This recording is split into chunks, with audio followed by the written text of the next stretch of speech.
it's a huge project. You laid out all the numbers, that measure, indicator, and inferred numbers. I think you just gave. So, Yep. gold, obviously very topical at the moment. Price, well, it's a bit of a setback recently, but sort of seems to be heading the right way. So, as a gold project, people, companies, investors could get excited about that. As a copper project, it's not the biggest copper project in the world, but it is significant in terms of pounds in the ground.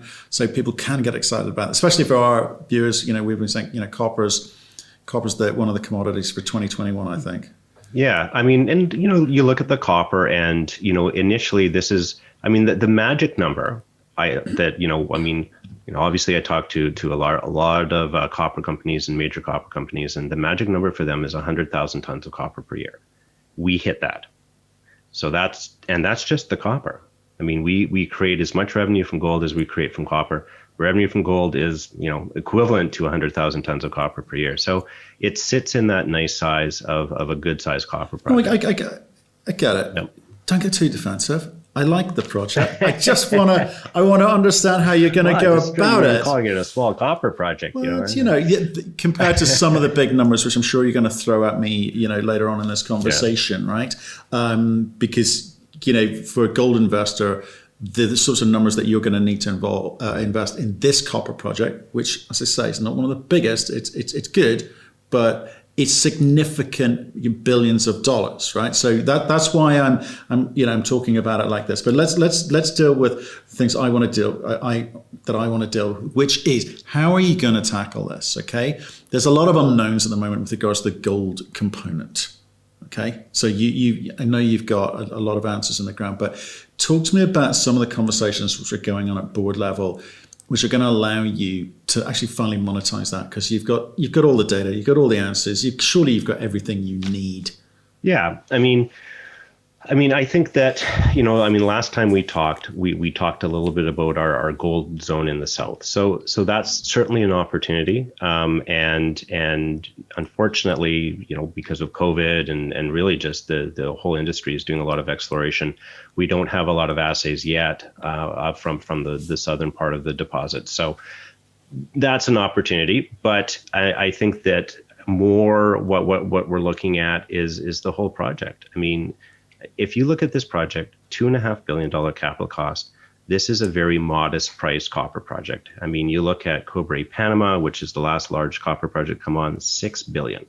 You look at Quellaveco, Anglo just announced that not just, but within the last year announced they're kicking that off, $5 billion. I mean, $2.5 billion, we're a little copper mine. Like you said, it's not that. Oh, no, right, okay. Now you're back down. Good. No, I do understand that, and that's why I want to understand. Sorry to stay with the goal, but I want to see what you're doing. Yeah. You're talking about opportunities in the south. It's like people are saying, stop with the drilling. Let's get on to commercializing this. And we talked last time about how much money is going to be needed here. We talked about $2 billion investment, $1 billion investment. Or if we really went cheap and brought heap leach in, $500 million. That's a lot of money for most companies. So help me understand the decision making that you guys on the board are going through. What are the conversations about? Because I want to know if you're capable of delivering an event soon, or you're waiting for some sort of copper super cycle to kick in to help you make your decisions. What are you in control of? I mean, what we're in control of is, at the end of the day, our job is to create value for shareholders. And so how we create value for shareholders is the best value with this project, with what we have control of, in terms of creating value for shareholders, is to have this thing as a shovel-ready project. So what does that entail? Right now, that entails updating the feasibility study, the drilling's finished, so updating the feasibility study and getting the project fully permitted. And that's really what we're looking to do, is to drive that forward exactly through that value proposition. And, this is sort of junior mining 101. That's where you create value, is by bringing these things into a shovel ready.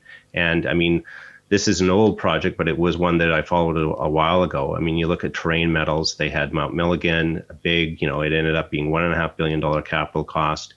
They brought that project forward. They did the feasibility study. They got it permitted. And, they ended up selling that for around 500 million. Actually, our predecessor company, Western Silver, had the Penasquito deposit in Mexico. So this was, again, it's a big, low grade, in this case, silver, gold, lead, zinc project.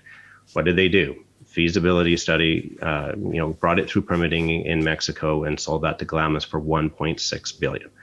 That's value creation. And, that's the model that we're looking at. And what's interesting, I think, about our board, and certainly our new board, and we've got some, really good, mining investors on that, is that they're not scared of a $2.5 billion capital cost. They sort of say, look, once we get this thing permitted, we can go up, we can finance that, we can bring this into being an operation.